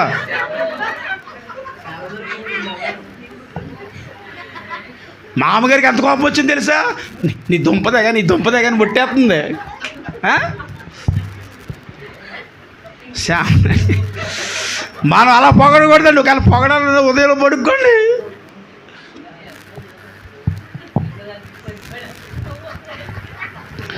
దేవునికి స్తోత్రం. హల్లెలూయా. ఏం చేయాలి? అది కూడా మోసం అమ్మ, తప్పు అలా చేయకూడదు. సత్యము యథార్థంగా ఉండాలి. ఆ కుటుంబం సంతోషంగా ఉంటుంది. అమ్మ చెప్పండి. హల్లెలూయా. అలా బతికేసాం అనుకోండి, జీవితం అంతా మోసమే. ఏముంటుంది? నిజంకి ఏముంటుంది? జీవితం అంతా మోసంతో గడిపేస్తూ వారి జీవితంలో ఇంకే ఆనందాన్ని వారు పొందుకోలేరు. అంతా మోసమే జీవితం. అలా ఉండొద్దు. యథార్థత, సత్యము, అలా ఉంటేనే ఆ కుటుంబం ఆనందంగా. అందుని బట్టి మీరు ఆనందంగా ఉన్నట్లే మీ పక్కవారు కూడా ఆనందంగా ఉండాలి. నేను బాగోకపోయినా పర్లేదు కానీ ఆడు బాగోకుండా మాత్రం చేస్తాను. నిజమమ్మా, నాకు ఏమైనా పర్లేదు కానీ వాడు మారుతాం. దీన్ని ఏమంటామండి? నేను బాగోకపోయినా పర్లేదు పక్కోళ్ళు. ఇది క్రైస్తవ లక్షణం. ఆమెను చెప్పండి. ఇది ఏం లక్షణం? నువ్వు బాగోకపోయినా పర్లేదు, వాళ్ళ వల్ల నీకు నిందలు వచ్చినా పర్లేదు, వాళ్ళ వల్ల నీకు అవమానం వచ్చినా పర్లేదు, వాళ్ళ వల్ల నీకు కష్టం వచ్చి మీద పడినా పర్లేదు, కానీ నువ్వేం చేయాలి? వాళ్ళు బాగోవాలి అని కోరుకునే మనసు మన యేసుక్రీస్తు ప్రభుది. ఆమేన్. అంటే ఈరోజు నీవు నేను బాగోవాలి అని కోరుకున్నాడు కాబట్టి పరలోకాన్ని విడిచి భూమి మీదకి వచ్చాడు. కాబట్టి దేవుడి కోసం నువ్వేం విడిచిపెట్టలేవు. ఇంకా చెప్పాలి, ఏం విడిచిపెట్టలేవా? అబ్బాయి కష్టమండి, చిన్నప్పటి నుంచి ఉన్న అలవాట్లు కదండి, ఎక్కడ పోతాయండి, అంత బేగా విడిచిపెట్టలేమండి. పొల్లంపు పొయ్య జాగ్రత్త, దేవుడు తీరుస్తాడు. కాబట్టి చిన్నప్పటి నుంచి ఉన్నవండి అంటే దేవుడు అంటాడు, వాటిని విడిచి నా దగ్గరికి రా. ఒకవేళ వాటిని విడిచి నువ్వు వస్తే ఏమవుతుందంట? చెప్పాలి సార్, ఆ ఊరంతా జగ్గని పొడిగినట్టుగా నీ కుటుంబాన్ని ఇతరులు పొగుడినట్లుగా ఉందువు కాక. ఆమె చెప్పాలి. హల్లెలూయా. అంతేనండి, ఏం కాదు. దేవుని ప్రతి ఒక్కరికి పరిచయం చేయండి. ఎవరు పిలిచినా వెళ్ళండి, మంచిగా ఉండండి. నిన్ను వలే నీ పొరుగు వారిని ప్రేమించండి. ప్రేమించండి అంటే ఆ మాట ఒకటే చెబుతారు, ప్రేమించం. నిజం. అప్పుడు ఆ మాట మాత్రం ప్రతి ఒక్కరూ చెబుతారు. కానీ పొరుగువారి, నీకు పొరుగువారు ఎవరు? నీకు పొరుగువారు ఎవరండి? వెలుపుటవారు నీకు పొరుగువారు. దేవుడు చెప్పింది నిన్ను వల్ల నీ పొరుగువారిని అంటే నువ్వు బయట ఉన్న వ్యక్తులని ప్రేమించాలి. ఆ మాటే కదా అని చెప్పింది. నీ శత్రువుని కూడా ప్రేమించాలంట. ఇదేంటండి పొరుగువారిని అంటే ప్రేమతో, శత్రువుని ఎలా ప్రేమిస్తాం? ఇప్పుడు మనందరం యేసయ్యకి శత్రువులవే కాదని మీరు ఏమైనా చెప్తారా? చెప్పగలరా? నేను కూడా చెప్పను. ఎందుకంటే మనందరం యేసయ్యకి శత్రువులుగా ఉన్నాం. మనం అంటే ఆయన మనం శత్రువుగా చూస్తున్నాను అర్థం. ఎందుకంటే మనము నీతికి తగినట్లు మనము బ్రతకలేకపోతున్నాం కాబట్టి. ఆయన శత్రువుగా నువ్వు భావిస్తున్న ఆయన నీ కోసము భూమి మీదకి వచ్చాడు. కాబట్టి మనము కూడా శత్రువుని ప్రేమించే మనస్సు ఎవరికి ఉంటుందంటే క్రైస్తవులకు మాత్రం ఉంటుంది. ఏమేం చెప్పాలి? ఎవరికి ఉంటుంది? ఆ ప్రేమించే మనస్సు క్రైస్తవులకు ఉంటుంది. కాబట్టి ప్రతి ఒక్కరిని ప్రేమించాలి. ఎవరిని ప్రేమిద్దాం? ముందు ఎవరిని ప్రేమిద్దాం సార్? పొరుగు వారిని, కష్టాల్లో ఉన్నవారిని. ప్రతి ఒక్క ఇంటికి అంటే ప్రతి ఒక్క కుటుంబం కష్టాలలో ఉన్న, అంటే సంతోషంగా ఉన్న ఇంటికి వెళ్ళకపోయినా పర్వాలేదు, కానీ చెప్పండి, ప్రలాపించుచున్న వారి ఇంటికి నువ్వేం చేయాలి? కానీ వెళ్ళట్లేదు. అలాంటి ఏమైనా జరిగినప్పుడు అండ్ ఇన్నిసార్లు 2-3 సార్లు చెప్పుకుంటాను ఈ మాటలో. ఒక నెల రోజుల క్రితం ఇగో నా వంగ చదువుతుంది చూడండి, ఫోన్ చేసి ఎవరో చనిపోయారంటే వెళ్ళమంటారు అయ్య గారు వద్దని అడుగుతుంది. ఇంక మాకు ఏమంటున్నావు ఏమ్మా? అడగచ్చు ఇంక అలాగా. నేను ఎప్పుడు ఇలాంటి వాక్యాన్ని చెప్పకపోతే అడగాలి, అయ్యగారు చచ్చిపోయారు, అయ్యగారు వెళ్ళమంటారా వద్దని. ఎన్నిసార్లు చెప్తున్నాను. ఇలాంటివి ఏమైనా ఉంటే దూసుకుని వెళ్ళిపోండి. హల్లెలూయా. వారి ఇంటికి వెళ్ళండి, ఓదార్చండి, దేవుడు కార్యం చేస్తాడని చెప్పండి. సంతోషంగా వారి కొరకు, వారి కుటుంబం కొరకు ప్రార్థించరండి. ఆ వేసేసిన ఆ ప్రార్థనే విత్తనం. ఆ విత్తనం ఒక దినం మొలుస్తుంది. మొలిచింది, నేను ఇక్కడ ఉన్నాను. ఆమె చెప్పాలి. ఇక్కడ కూడా మొలిచింది, మీరు ఇక్కడ ఉన్నారు. మొలవకపోతే ఆ విత్తనం మొలాలి అంటే కొన్ని రోజులు ఏమవ్వాలి చెప్పండి? చచ్చిపోవాలి. చచ్చిపోయింది. అది చచ్చిన తర్వాతే ఫలిస్తుంది. నువ్వు విత్తనం వేసినంటే మొక్క రాదమ్మా. అది ఆ విత్తనం పూర్తిగా చచ్చిపోవాలి. అప్పుడే అది నీ క్రైస్తవ జీవితంలో పూర్తిగా ఏమవ్వాలండి? అలాంటి స్థితికి వచ్చినప్పుడు ఆ విత్తనం మొలుస్తూ ఉంటుంది. అప్పుడు దేవుడు అంటే ఏంటో మనకు తెలుస్తుంది. అప్పుడు దేవుడి కొరకు ఆ విన్న సువార్త, ఆ ప్రార్థన విని ఖచ్చితంగా నిన్ను ఆశ్రయిస్తారు వారు. ఆమె చెప్పాలి. తప్పక ఆ కుంటిలోనికి యేసుక్రీస్తు ప్రభు ప్రవేశిస్తారు. ఆమె చెప్పాలి. హల్లెలూయా. అంతేనండి. విత్తనాలు మాత్రం జల్లేసి వచ్చేటివే మనకి ఇచ్చిన విత్తనాలు. ఎక్కడికి వెళ్ళా విత్తనాలు ఎక్కడి నుంచి పెట్టాం అక్కడికి చెప్పాలి. కాసులు ఇచ్చినాడు ఏం చేశాడంటే గొయ్యి తీసి కప్పెట్టేస్తే వాడిని ఏం చేశాడు? వారు బాబు ఉన్నది వాడికి సమృద్ధిగా ఇవ్వబడుతుంది, లేని వాడి దగ్గర తీసేస్తాను అన్నాడు. తీసేశాడు. ఇప్పుడు వాక్యం మనందరి దగ్గర ఉంది. ఈ ఉన్న వాక్యాన్ని నువ్వు అందరికీ పంచుకుంటూ వెళ్ళిపోవాలి, దాచేసుకోకూడదు. ఆడికిలా ఏం చేయాలి? ఈ విత్తనాలను చెప్పండి, జల్లుకుంటూ వచ్చేయటమే. మనం చేసేది ఈ వ్యవసాయం. ఏమండి, కోత విస్తారము, పనివారు కొద్దిగానే ఉన్నారు, జాగ్రత్త. ప్రతి ఒక్కరు కోత కొయ్యాలి, దేవుని కోత. ఆ కోసేదాన్ని నేనే అవ్వాలి, కోసేవాడిని నేనే అవ్వాలని అనుకోవాలి మీరు. నాకెందుకండి, ఎవరొకరు వచ్చి కోసుకుంటారులేండి. కాదు, ఆ కోత నేను కొయ్యాలన్న కసి పగ నీళ్ళు లేకపోతే ఎలా, కడుపులో దేవుని భయం లేకపోతే ఎలా? విత్తనాలు జల్లుకుంటూ వెళ్ళిపో నీకు ఇచ్చిన మటుకే. అవి ఒక దినము దేవుడు నీరు అనే అంటుగడతాడు, అవి ఫలిస్తాయి. తప్పక వారు ఒక దినము దేవుని ఆలయములు మోకరిస్తారని చెప్పాలి. హల్లెలూయా. ఇంతకు మించి ఇంకేం చెప్పమంటారు సార్? ఆ విత్తనాలు జల్లేసి వచ్చేసిన తర్వాత మనం ఏం చేయాలి? మళ్ళీ బాబు ఆ ఇంటికి వెళ్ళామండి, విత్తనాలు వేసి వచ్చామండి అని చెప్పమా మరి దేవుడికి? చెబుతాం కదండి, చెబుతాం కాబట్టి అప్పుడు ఫలిస్తాయి. చెప్పకుండా ఇంకా విత్తనాలు జల్లేసి ఊరుకుంటూ కుదరదు. ప్రతిరోజు ఆ జల్లిన విత్తనాలు దేవునికి చెప్పాలి. అప్పుడు అవి దేవుడు అంటుగడతాడు అనమాట. అప్పుడు అవి నీటిని విడుదల చేస్తాడు. అప్పుడు అవి ఫలించడం మొదలు పెడతాయి. ఆమె చెప్పాలి. అప్పుడు దేవుడి చేత ఏర్పరచబడిన పనివారు ఆ కోతను కోస్తారు. ఆమె చెప్పండి. ఆ కోత కొయ్యటానికి నువ్వే మారాలి. ఇప్పుడు ఎవరు మారాలండి? అంతే. ఎవరో కోస్తారని అనొద్దు, నా వల్ల కాదండి అని అనొద్దు, నేను కొయ్యలేనండి అని అనొద్దు. నేను కోస్తా, నేను కొయ్యాలి. ఎందుకంటే కోత విస్తారముగా ఉంది అంటే, కోతను కొయ్యాలంటే నీవే ఎలా మారాలి? కొడవలుగా మారాలని చెప్పండి. ఎలా మారాలి? అంతే. ఆయుధాలు అనకండి, మళ్ళీ కత్తిలుగా మారకండి, ప్రాణాలు పోతాయి. కొడవలుగా మారి ఆ కోత కోసేవాడిగా ఉండాలి. ఆ పనివాడిలో నీవు ఒక పనివాడివి కావాలి. ఆ పనివాడిని నేనే, ఆ పనిని నేనే అని అందరూ మోకరించండి. ప్రార్థన చేస్తున్నాను.